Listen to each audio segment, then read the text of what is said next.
Most people believe a clean desk means a clean mind. But what if I tell you the messy desk might actually be the real source of creativity? Before you judge, let me ask you something. Is your desk clean right now or just creative chaos? Think about it honestly. See, we grew up hearing clean your room, organize your table, a tidy desk makes you productive. But here's the twist nobody told you. The world's smartest innovators, Einstein, Steve Jobs, Mark Twain, all worked on desks that looked like someone dropped a tornado on them. Why? Keep listening. This part gets interesting. Messy desks look chaotic, but the mind behind them is operating on another level. It's not disorganized, it's non-linear thinking. Your brain is constantly connecting ideas that don't normally belong together, and that's where creativity is born. Tell me something. Have you ever found an idea on your desk that you forgot you even wrote down? That's the magic of a messy brain. Accidental discovery. Meanwhile, clean desks feel peaceful, controlled, aesthetic. But here's the hidden downside. A clean desk can limit your brain to linear, structured thinking. You do things in order, one by one, but you rarely stumble upon unexpected ideas. And creativity lives in the unexpected. Let me ask you another question. Do you remember a time when your messy room actually helped you find something surprising? A note, a sketch, a half-done idea?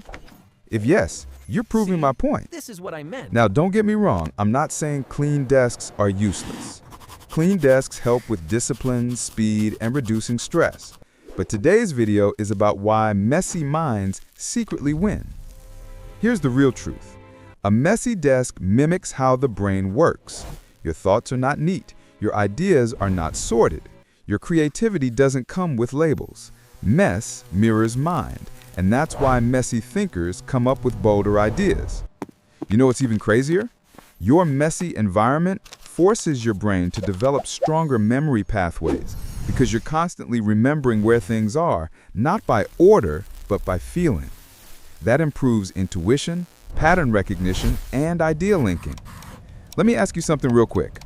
Are you the type who knows exactly where everything is in your mess? Yeah, that's a sign of genius-level spatial memory. But here's the plot twist. Messy people don't waste time obsessing over perfection. Clean desk people spend minutes, sometimes hours arranging things. Messy people? They get straight to work. The energy goes into creation, not decoration. Now tell me, do you want to look productive or actually be productive? If you're a messy thinker, here's your superpower. Your brain is built for creativity. You thrive in chaos. You make connections others don't see, and your environment reflects that energy. But if you're a clean desk person, don't worry, you have your own strengths too. Focus, order, consistency. But today, I want you to appreciate the messy minds who've been told for years that their chaos is a flaw. What if it's not a flaw, but a hidden advantage? Before we wrap this up, I want to ask you one last question. Are you team messy or team clean? Comment below. I'm genuinely curious. And hey, if this made you feel a little better about your creative chaos, hit the like button. If you want more psychology breakdowns like this, make sure to subscribe. I drop new videos weekly to help you understand your brain better. Remember, a clean desk may look smart, but a messy mind creates magic.